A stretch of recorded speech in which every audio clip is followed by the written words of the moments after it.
Naquela manhã, eu estava ali no quintal, com o ancinho nas mãos, olhando para um tapete inteiro de folhas úmidas de outono.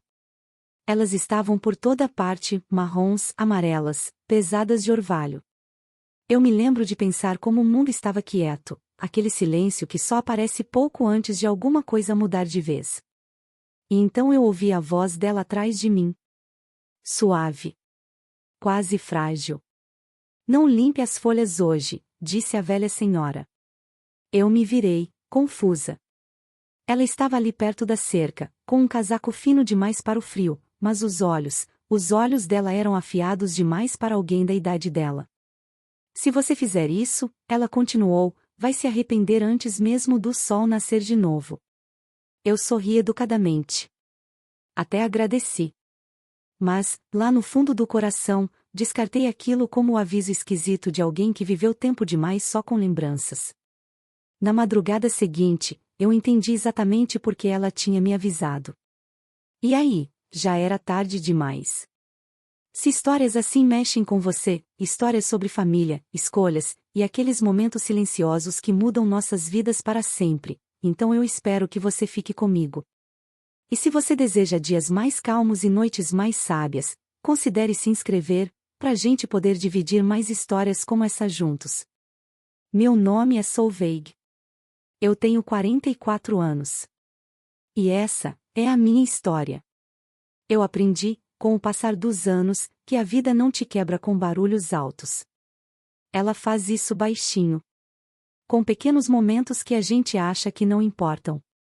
Uma palavra que ficou presa na garganta. Um aviso que a gente ignorou.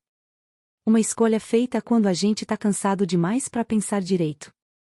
Eu morava numa cidadezinha norueguesa onde todo mundo conhece o seu nome, mas finge que não conhece a sua dor. Depois do divórcio do Sverre, o silêncio virou meu companheiro mais fiel. A gente tinha sido casado por quase 20 anos. Tempo suficiente para construir rotinas. Tempo suficiente para esquecer como se fala de verdade um com o outro. Quando acabou, não teve grito. Não teve cena dramática. Foi só um acordo quieto de que alguma coisa essencial tinha morrido entre nós. Nossa filha, Matilde, ficou na maior parte do tempo comigo.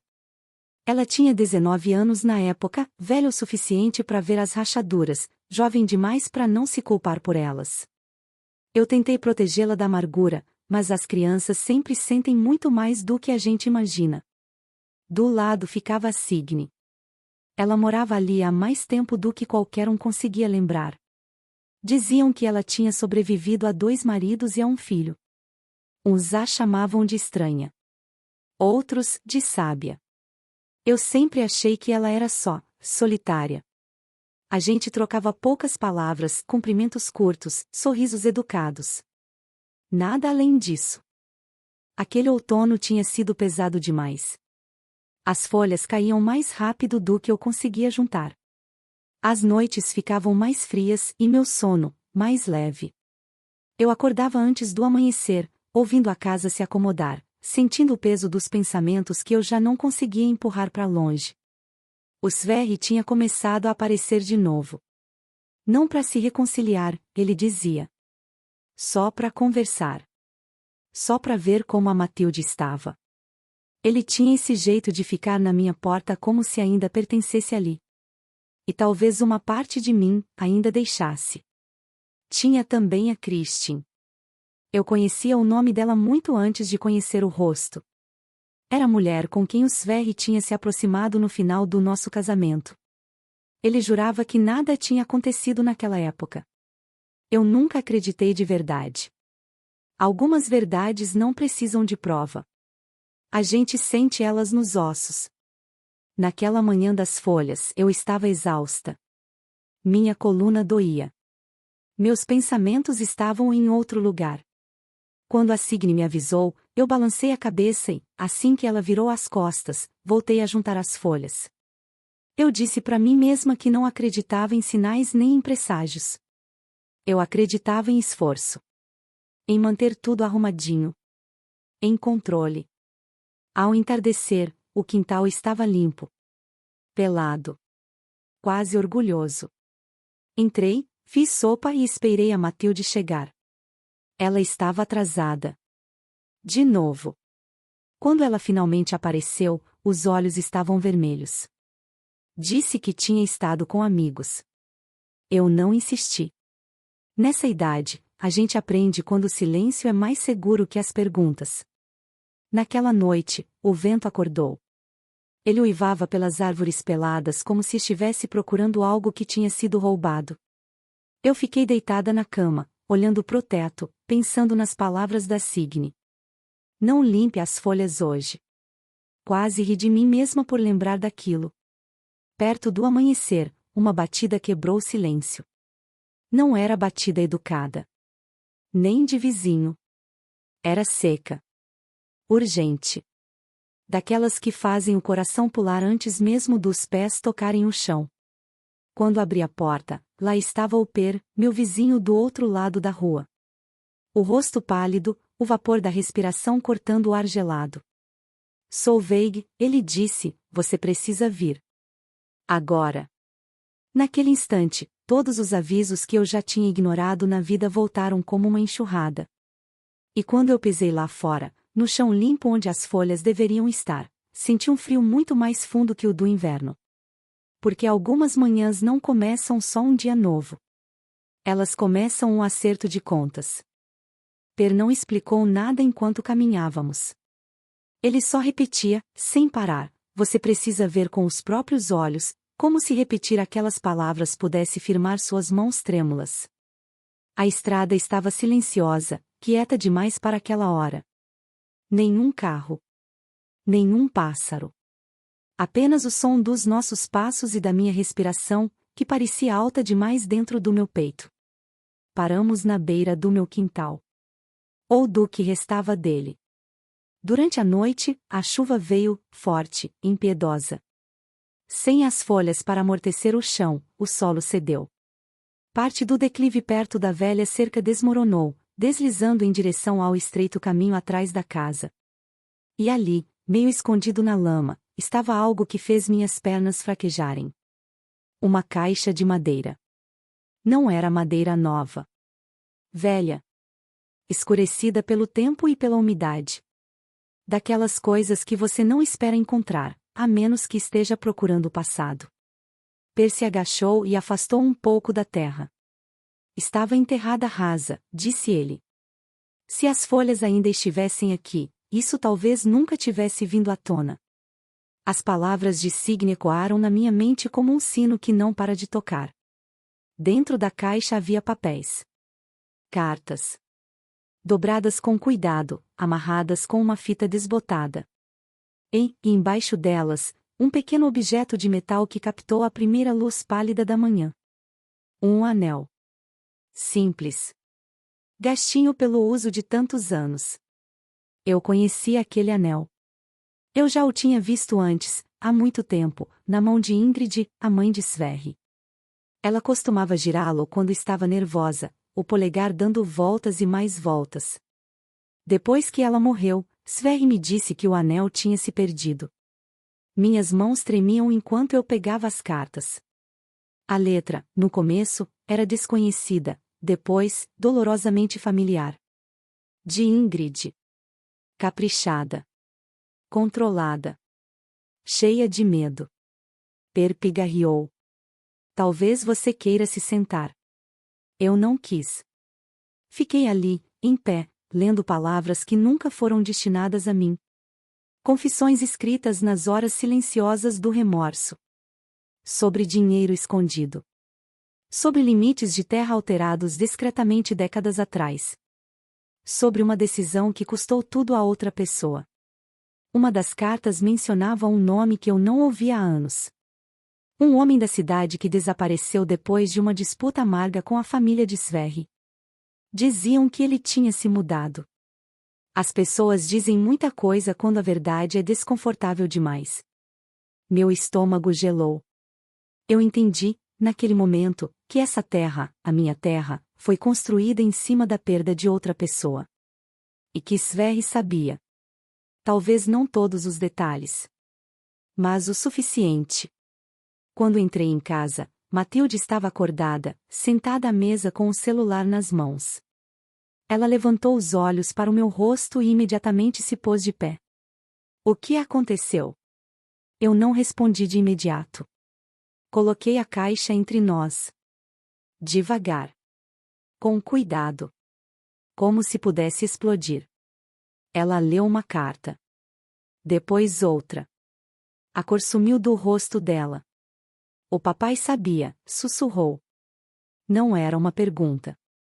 Acho que sim, respondi baixinho, ele sabia mais do que jamais me contou. Ela desviou o olhar, lágrimas se formando, mas sem cair. Aos 19 anos, a gente ainda quer acreditar que os pais são melhores do que isso. Que eles não escolheriam o conforto em vez da verdade. Naquela tarde, Sverre apareceu. Eu não tinha ligado para ele. Alguém deve ter contado. As notícias correm rápido em cidade pequena quando o passado se recusa a ficar enterrado. Ele congelou ao ver a caixa. Por um momento, ninguém falou. Depois ele suspirou. Um suspiro longo, cansado. Eu me perguntava quando esse dia ia chegar. Foi nesse instante que algo dentro de mim mudou. Não era raiva. Ainda não. Era algo mais pesado. Uma decepção que finalmente perdeu a paciência. Você me deixou morar aqui, eu disse, num chão que você sabia que era roubado. Ele olhou para Matilde, depois para mim. Não foi bem assim. Sempre é assim, respondi. Se você ainda está ouvindo agora, dá um like, não por mim, mas por cada pessoa que já descobriu a verdade tarde demais. Às vezes esses pequenos gestos nos dizem que não estamos sozinhos. Naquela noite, fui ver Signe. Ela estava sentada junto à janela, como se tivesse me esperado o dia inteiro. Você sabia, eu disse. Ela assentiu devagar. Eu esperava que você não precisasse descobrir desse jeito. Por que não me contou antes? Ela baixou os olhos para as mãos. Porque algumas verdades só vêm à tona quando o chão está pronto. Perguntei sobre o homem que desapareceu. Sobre a família de quem ninguém mais fala. Seus olhos se encheram de uma tristeza quieta. Eram boas pessoas, ela disse. E foram injustiçadas. Quando saí da casa dela, o céu já escurecia de novo. Outra tempestade se aproximava. Eu sentia isso nos ossos. Naquela noite, não consegui dormir. Minha mente girava sem parar na mesma ideia. Se Ingrid escondeu a verdade uma vez, o que mais estava enterrado? E, mais importante, o que Sverre faria agora que tudo tinha vindo à tona? Porque segredos não acabam quando são descobertos. Às vezes, é exatamente aí que eles decidem lutar de volta. A tempestade chegou logo depois da meia-noite. A chuva batia no telhado em ondas firmes e implacáveis, como se o céu inteiro insistisse que nada mais poderia ficar escondido. Eu fiquei acordado, escutando, pensando nas cartas da Ingrid, no silêncio do Sverre, em como é fácil reescrever a história de uma família quando ninguém tem coragem de ler as páginas antigas em voz alta. Perto do amanhecer, ouvi um carro estacionar na entrada. Nem precisei olhar pela janela para saber quem era. Sverre estava lá quando abri a porta, a chuva escorrendo do casaco dele, o cabelo mais escuro de água e arrependimento. Ele parecia mais velho do que no dia anterior, como se a noite tivesse levado embora algo que ele nunca mais recuperaria. A gente precisa conversar, ele disse. Eu me afastei e deixei ele entrar. Algumas conversas merecem abrigo, mesmo quando o perdão já não está mais na mesa. Ele sentou à mesa da cozinha, mãos cruzadas, olhando fixo para a caixa de madeira como se ela pudesse acusá-lo em voz alta. Minha mãe me fez prometer, ele começou. Disse que, se a verdade viesse à tona, tudo o que construímos ia desmoronar. E então você deixou tudo repousar em cima de mentiras, eu falei baixinho. Ele assentiu. Achei que o tempo ia enterrar mais fundo. Pensei nas folhas. Em como cobrir alguma coisa não significa que ela está segura. Só que você vai esquecer onde escondeu.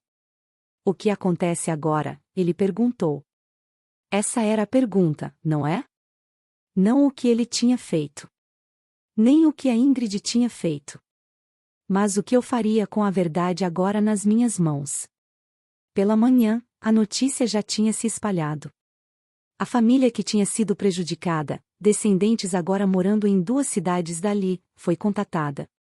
Papéis foram revisados. Limites foram questionados.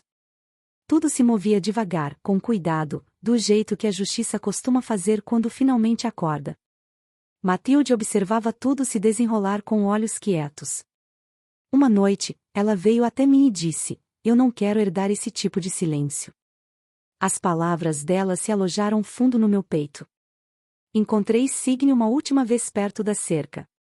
O chão ali já tinha sido estabilizado, a terra bem compactada de novo.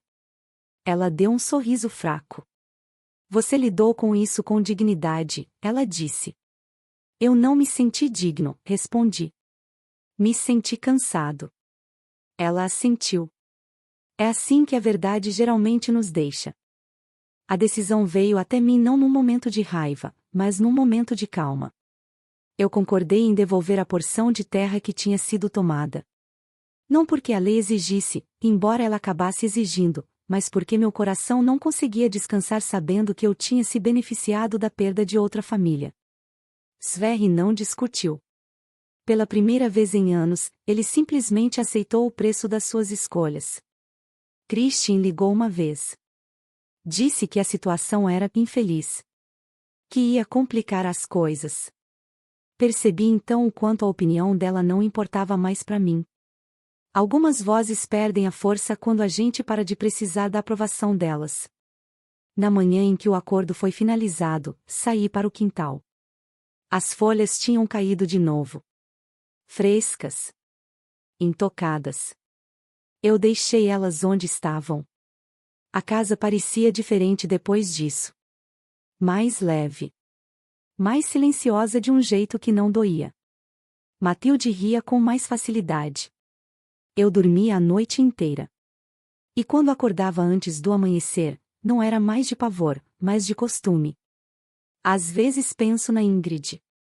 Nas cartas que ela escreveu mas nunca enviou. Não a odeio.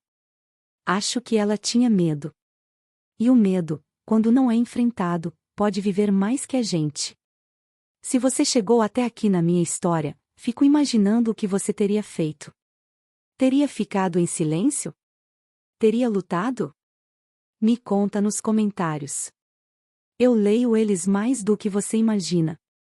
Quanto a Signe, ela partiu em silêncio no inverno seguinte. Sem avisos dessa vez. Só uma vida que terminou tendo finalmente dito sua última verdade. No dia em que a levaram, fiquei perto da cerca e sussurrei um obrigado. Algumas pessoas entram na nossa vida não para ficar, mas para nos lembrar de escutar. Agora, quando o outono chega, eu deixo as folhas caírem. Deixo elas descansarem. E lembro que nem tudo precisa ser varrido imediatamente. Algumas coisas precisam de tempo. Outras precisam de coragem. E poucas precisam dos dois. Se essa história ficou com você, se mexeu com algo quietinho aí dentro, considere se inscrever. Tem mais histórias para contar. E às vezes, ouvi-las junto faz o peso ficar mais leve de carregar. Essa foi a minha história. E eu finalmente estou em paz com o jeito que ela terminou.